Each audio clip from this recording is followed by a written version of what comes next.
السلام عليكم ورحمة الله وبركاته. أحبتي في الله، فلنتكلم صراحة ولنبتعد عن المجاملات ونقول كلمة الحق.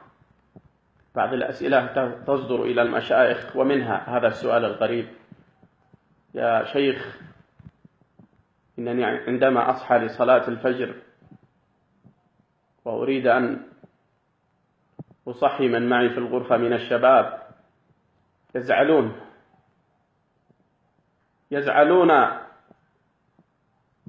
ويشتمون ويريدون أن يضاربونني، وإذا لم أصحيهم في يوم من الأيام وسمعوا المنبه عندما يصحيني أنا لوقت صلاة الفجر يخاصمونني ويقولون: أزعجنا هذا المنبه.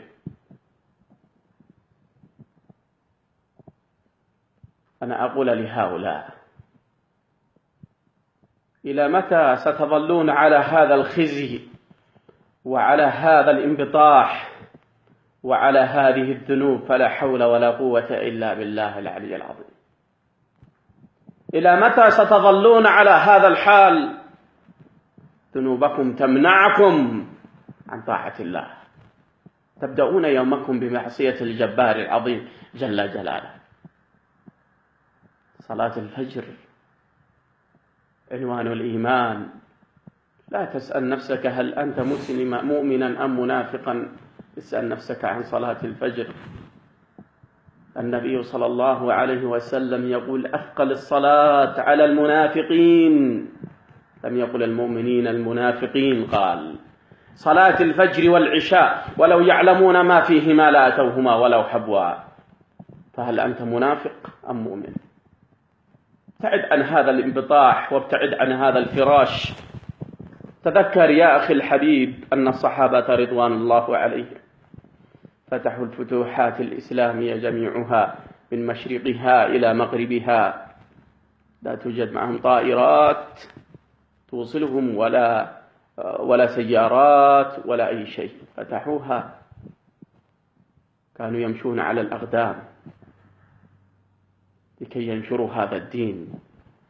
وأنت صلاة الفجر ما استطعت أن تقومها، فما هذا الانبطاح وما هذا الخزي وما هذا الذل وما هذا الهوان الذي أنت عليه؟ فلا حول ولا قوة إلا بالله.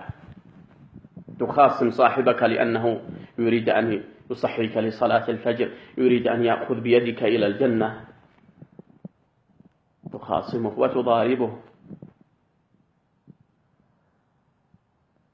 فلا حول ولا قوة إلا بالله العلي العظيم. شيء يندى له الجبين، حسرات وألم شديد، فلا حول ولا قوة إلا بالله العلي العظيم. اتقوا الله، اتقوا الله، اتقوا الله في أوقات الصلوات، اتقوا الله في صلاة الفجر، حافظوا على صلاة الفجر. انتبهوا لهذه الذنوب والمعاصي، فإنها والله المخزية، فإنها والله سبب انتكاستكم وسبب الهم والغم والحزن والنكبات والمصائب التي تنزل على رؤوسكم. بعض الشباب يقول: يا أخي، أنا أشعر بالهموم والغموم والأحزان، لا أدري ما هو السبب. حاسب نفسك، كيف حالك مع الله؟ هل أنت من أصحاب الحسنات أم من أصحاب السيئات؟ من الحساب.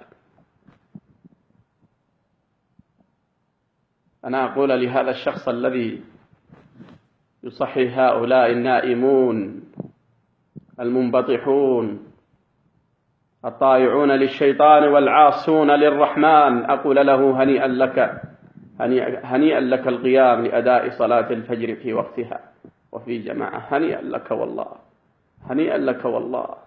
أسأل الله أن يثبتك على ما أنت عليه حتى الممات. أسأل الله لك الثبات، أسأل الله لك التوفيق، أسأل الله لك السداد. وأقول لهؤلاء المنبطحون على الفراش: سترحلون يوما من هذه الدنيا وستلقون نتائج أفعالكم هذه بإذن الله، إن لم تتوبوا وتستغفروا وتندموا وتكونوا في صفوف المصلين. حاسبوا أنفسكم وعاتبوا أنفسكم والزموها بالتقوى قبل فوات الأوان وقبل الرحيل المحتوم. اللهم إني قد بلغت، اللهم فاشهد. السلام عليكم ورحمة الله وبركاته.